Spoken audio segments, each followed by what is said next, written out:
ನಮಸ್ಕಾರ. ಇವತ್ತು ನಾವು ಅರಳೆಗುಪ್ಪೆಯಲ್ಲಿದ್ದೀವಿ.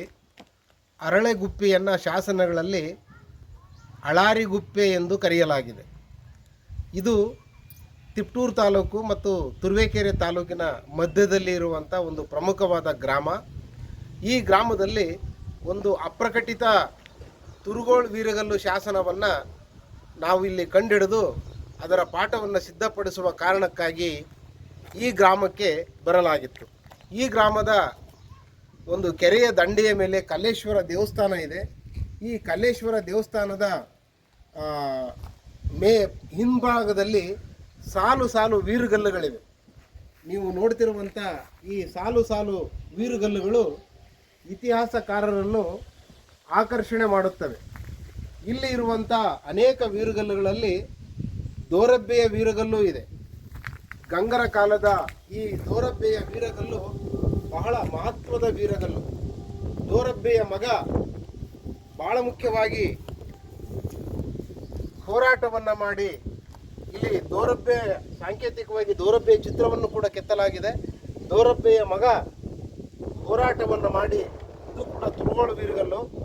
ಗ್ರಾಮವನ್ನು ರಕ್ಷಣೆ ಮಾಡಿ ತನ್ನ ಪ್ರಾಣವನ್ನು ಇಲ್ಲಿ ತೆತ್ತು ಗ್ರಾಮದ ರಕ್ಷಣೆ, ತುರುಗಳ ರಕ್ಷಣೆ ಮಾಡಿ ಕೈಲಾಸವಾಸಿಯಾದ ಅಥವಾ ಸ್ವರ್ಗವಾಸಿಯಾದ ಅನ್ನುವಂಥ ಕಲ್ಪನೆಯಲ್ಲಿ ನಾವು ಶಾಸನಗಳನ್ನು ಓದುವಂಥದ್ದು. ಇದು ಬಹಳ ಪ್ರಮುಖವಾದಂಥ ದೋರಬ್ಬೆಯ ಪ್ರಕಟಿತ ಶಾಸನ, ಪ್ರಕಟವಾಗಿರುವಂಥ ಶಾಸನ.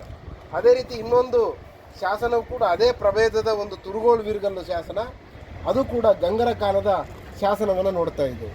ಈಗ ನಾವು ಹೋಗ್ತಾ ಇರುವಂಥದ್ದು ಬಹಳ ಪ್ರಮುಖವಾದ ಇನ್ನೊಂದು ಅಪ್ರಕಟಿತ ತುರುಗೋಳು ವೀರ ಶಾಸನ. ಕರ್ನಾಟಕದ ಜನತೆಗೆ ನಾನು ವಿನಂತಿ ಮಾಡಿಕೊಳ್ಳೋದಿಷ್ಟೇ, ಇದನ್ನು ಶಾಸನ ಸಂಪುಟ 12, 16, 24, 25 ಇವುಗಳನ್ನು ಗಮನಿಸಲಾಗಿದೆ. ಇಲ್ಲೆಲ್ಲೂ ಕೂಡ ಈ ಶಾಸನದ ಪಠ್ಯ ಪ್ರಕಟವಾಗಿಲ್ಲ. ಇತಿಹಾಸ ದರ್ಶನದಲ್ಲಿಯೂ ಕೂಡ ಈ ಶಾಸನದ ಪಠ್ಯ ಪ್ರಕಟ ಆಗಿರುವುದು ನನ್ನ ಗಮನಕ್ಕೆ ಬಂದಿಲ್ಲ. ಅಕಸ್ಮಾತ್ ಪ್ರಾಜ್ಞರು ಯಾವುದಾದ್ರೂ ಗಮನಕ್ಕೆ ಬಂದರೆ ನನ್ನ ಅಪ್ರಕಟಿತ ಅಂತ ಹೇಳೋ ಮಾತಿಗೆ ಕ್ಷಮೆ ಇರಲಿ. ಇದು ಇಲ್ಲಿವರೆಗೂ ಪ್ರಕಟ ಆಗಿಲ್ಲ ಅನ್ನೋದು ನನ್ನ ಅಧ್ಯಯನದಿಂದ ಕಂಡು ಬಂದಿರುವಂಥ ಮಾಹಿತಿ. ಇದನ್ನೆಲ್ಲ ಶೋಧ ಮಾಡಿ ಇದು 16 ಸಾಲುಗಳ ಪ್ರಮುಖವಾದಂಥ ಶಿಲಾಶಾಸನ. ಇದು ತುರುಗೋಳು ವೀರಗಲ್ಲು ಶಿಲಾಶಾಸನ. ಇಲ್ಲಿರುವಂಥ ಗಂಗರ ಕಾಲದ ನಂತರ ಕಾಲದಲ್ಲಿ ನಿರ್ಮಾಣ ಆಗಿರುವಂಥ ಈ ಕಪ್ಪು ಮಿಶ್ರಿತ ನೀಲಿ ಛಾಯೆಯ ಬಳಪದ ಶಿಲೆಯಲ್ಲಿ ಈ ಶಾಸನವನ್ನು ಕಡೆಯಲಾಗಿದೆ. 16 ಸಾಲುಗಳಿದೆ. ಈ 16 ಸಾಲುಗಳ ಶಾಸನವನ್ನು 3 ಪಟ್ಟಿಕೆಯಲ್ಲಿ ಕಡೆದು ಮೇಲ್ಭಾಗದ ತುದಿಯಲ್ಲೂ ಕೂಡ ಶಾಸನದ ಪಾಠವನ್ನು ಇಲ್ಲಿ ಕೂಡ ಕಾಣ್ತಾ ಇದ್ದೇವೆ. ಇಲ್ಲಿ ಬಹಳ ಮುಖ್ಯವಾಗಿ ಕೆಳಭಾಗದಿಂದ 3 ಹಂತಗಳನ್ನು ಗುರುತಿಸ್ತೇವೆ. ಇದು ಮೊದಲ ಹಂತದ ಕೆಳಭಾಗದ ಪಟ್ಟಿಕೆಯಲ್ಲಿ ವೀರನೊಬ್ಬ ತುರುಗಳನ್ನು ರಕ್ಷಣೆ ಮಾಡುವುದಕ್ಕಾಗಿ, ಊರನ್ನು ರಕ್ಷಣೆ ಮಾಡುವುದಕ್ಕಾಗಿ ಹೋರಾಟವನ್ನು ಮಾಡುವಂಥ ದೃಶ್ಯ ಇಲ್ಲಿದೆ. ಇವನು ಶತ್ರುಗಳ ಜೊತೆಗೆ ಹೋರಾಟ ಮಾಡಿ ಈ ತುರುಗಳನ್ನು ಬಿಡಿಸಿ ಊರನ್ನು ಕಾಪಾಡಿದ್ದಾನೆ ಅನ್ನೋದು ಭಾಳ ಮುಖ್ಯವಾದ ಭಾಗ. ಇನ್ನು ಎರಡನೇ ಭಾಗದಲ್ಲಿ ಅಪ್ಸರಿಯರು ನೋಡಿ ಎಷ್ಟು ಸುಂದರವಾಗಿ ಶಿಲ್ಪಿ ಕೆತ್ತಿದ್ದಾನೆ. ಈ ಅಪ್ಸರಿಯ ಶಿಲ್ಪಗಳನ್ನು ಎಷ್ಟು ಬಲಿಷ್ಠವಾಗಿ ಶಿಲ್ಪಗಳಿವೆ. ಈ ಅಪ್ಸರಿಯರು ಈ ವೀರನನ್ನು, ಸುರಾಂಗನೆಯರು ವೀರನನ್ನು ಸ್ವರ್ಗಕ್ಕೆ ಕರೆದುಕೊಂಡು ಹೋಗುವಂಥ ದೃಶ್ಯವನ್ನು ಕಡೆಯಲಾಗಿದೆ. ಮೇಲ್ಭಾಗದಲ್ಲಿ ಕೈಲಾಸ ದೃಶ್ಯ, ಇಲ್ಲಿ ಶಿವಲಿಂಗ ಇದೆ, ನಂದಿ, ಸೂರ್ಯ ಮತ್ತು ಚಂದ್ರ, ಇಲ್ಲಿ ಶಿವಪೂಜೆ ನಡೆಯುವಂಥ ಪ್ರಸಂಗ, ಇಲ್ಲಿ ವೀರನೊಬ್ಬ ಇಲ್ಲಿ ಕೈಲಾಸವಾಸಿಯಾದ ಅನ್ನುವಂಥ ಒಂದು ಮಾಹಿತಿ ಈ ಶಿಲಾಶಾಸನದಲ್ಲಿ ವೀರಗಲ್ಲು ತುರುಗೋಳು ಶಾಸನದಲ್ಲಿ ಕಂಡುಬರುತ್ತೆ. ಈ ಮುಖ್ಯವಾಗಿ ಇದರಲ್ಲಿ 16 ಸಾಲುಗಳಿವೆ, ತುಂಬ ಸವಿದು ಹೋಗಿವೆ. ನನ್ನ ಶಿಷ್ಯ ಶಶಿಕುಮಾರ್ ನಾಯಕನ ಒಂದು ಸಹಾಯವನ್ನು ತೆಗೆದುಕೊಂಡು ಈ ಶಾಸನದ ಪಠ್ಯವನ್ನು ನಾನು ರೆಡಿ ಮಾಡಿದ್ದೇನೆ. ಮುಖ್ಯವಾಗಿ ಇಲ್ಲಿ 16 ಸಾಲುಗಳ ಈ ಶಾಸನ ಬಹಳ ಪ್ರಮುಖ ಯಾಕೆ ಆಗುತ್ತೆ ಅನ್ನುವಂಥದ್ದು ನಾವು ಪ್ರಶ್ನೆಯನ್ನು ಹಾಕ್ಕೊಂಡು ಹೊರಟಾಗ ಅನೇಕ ಉತ್ತರಗಳು ಇದರಿಂದ ಸಿಗ್ತವೆ. ವಿಶೇಷವಾಗಿ ಈ ಭಾಗದಲ್ಲಿ ತುಂಬ ತುರುಗೋಳು ವೀರಗಲ್ಲು ಶಾಸನ ಸಿಗೋದರಿಂದ ಇದು ಬಹಳ ಪ್ರಮುಖವಾದ ಶಾಸನ. ಇದು ಕೂಡ ಹೌದು. ಇದರಲ್ಲಿ ಬಹಳ ಸ್ಪಷ್ಟವಾಗಿ ಒಂದು ಊರಳಿವಿನ ಉಲ್ಲೇಖ ಬರುತ್ತೆ ಈ ಶಾಸನದಲ್ಲಿ. ಒಂದು ಊರಳಿವಿನ ಸಂದರ್ಭದಲ್ಲಿ ಊರನ್ನು ಸಂರಕ್ಷಣೆ ಮಾಡಿದಂಥ ಒಬ್ಬ ವೀರ ನಿರಂತರವಾಗಿ ಹೋರಾಟ ಮಾಡಿ ಊರನ್ನು ಉಳಿಸ್ತಾನೆ. ಇಲ್ಲಿ ಇರುವಂಥ ತುರುಗಳನ್ನು, ದನಗಳನ್ನು ಸಂರಕ್ಷಣೆ ಮಾಡ್ತಾನೆ. ಆತ ಸಂರಕ್ಷಣೆ ಮಾಡಿ ಈ ಯುದ್ಧದಲ್ಲಿ ಹತನಾಗ್ತಾನೆ. ಆತನ ನೆನಪಿಗೋಸ್ಕರ ಒಂದು ಸ್ಮಾರಕ ಶಿಲ್ಪವನ್ನು ಇಲ್ಲಿ ಕಡೆಯಲಾಗಿದೆ. ಅದು ತುರುಗೋಳು ವೀರಗಲ್ಲು.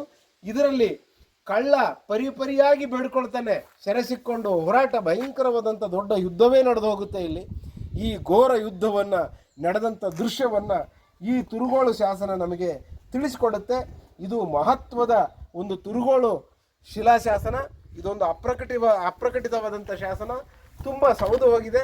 ನಾನು ಗ್ರಾಮಸ್ಥರನ್ನ ಕೇಳಿದೆ, ಈ ಶಾಸನ ಪಠ್ಯದಲ್ಲಿ ಬಾರದೇ ಇರೋದ್ರಿಂದ ಇದು ಎಲ್ಲಿತ್ತು ಅಂತ ಕೇಳಿದಾಗ ಅವರು ಆ ಹೊಲದ ಬದಿಯಲ್ಲಿ, ಹಳ್ಳದ ದಂಡೆಯಲ್ಲಿ, ಕೆರೆ ದಂಡೆಯಲ್ಲಿ ಬಿದ್ದಿತ್ತು. ನಾವು 3 ವರ್ಷಗಳ ಹಿಂದೆ ಇದನ್ನು ತೊಗೊಂಡು ಬಂದು ಇಲ್ಲಿ ಸಾಲಕ್ಕೆ ಇಟ್ಟು ಕಟ್ಟೆಯನ್ನು ಕಟ್ಟಿದ್ದೇವೆ ಅಂತ ಹೇಳಿದ್ರು. ಆಗ ಹೇಳಿದ್ರಿಂದ ನನಗೆ ಇನ್ನೂ ಸ್ಪಷ್ಟ ಆಯಿತು ಇದು ಅಪ್ರಕಟಿತ ಶಿಲಾಶಾಸನ ಅಂತೇಳಿ. ಹಾಗಾಗಿ ಈ ಶಾಸನವನ್ನು ನನ್ನ ಶ್ರೀಮತಿ ಸುಧಾ, ನನ್ನ ಶ್ರೀಮತಿಯೊಂದಿಗೆ 2-3 ಸಾಲ ಇದಕ್ಕೆ ವಿಸಿಟನ್ನು ಕೊಡಲಾಗಿತ್ತು. ಆಗ ಓದ್ತಾ ಇದು ತುಂಬ ಕಠಿಣವಾಗಿತ್ತು. ಮತ್ತೊಂದು ಬಾರಿ ಇದಕ್ಕೆ ಕ್ಷೇತ್ರ ಕಾರ್ಯಕ್ಕೆ ಇಲ್ಲಿ ಬರಲಾಗಿದೆ. ಇದು 3ನೇ ಬಾರಿಯ ಕ್ಷೇತ್ರ ಕಾರ್ಯ.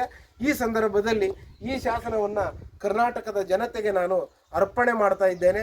ಕರ್ನಾಟಕದ ಸಮಸ್ತ ಜನತೆಗೆ, ತುಮಕೂರು ವಿಶ್ವವಿದ್ಯಾನಿಲಯದ ನಮಗೆ ಸಹಕರಿಸ್ತಿರುವಂಥ ಮಾನ್ಯ ಕುಲಪತಿಗಳಾದಂಥ ಪ್ರೊಫೆಸರ್ ಎಂ ವೆಂಕಟೇಶ್ವರ್ಲು ಸರ್ ಅವರಿಗೆ ನಾನು ಕೃತಜ್ಞತೆಯನ್ನು ಸಲ್ಲಿಸ್ತಾ, ಎಲ್ಲರಿಗೂ, ನೀವು ಕೇಳುಗರಿಗೂ ನಾನು ಕೃತಜ್ಞತೆಯನ್ನು ಸಲ್ಲಿಸಿ ಈ ಅಪ್ರಕಟಿತ ವೀರಗಲ್ಲು ಶಾಸನವನ್ನು ನಿಮ್ಮ ಮುಂದೆ ಪ್ರಕಟಪಡಿಸ್ತಾ ಇದ್ದೇನೆ.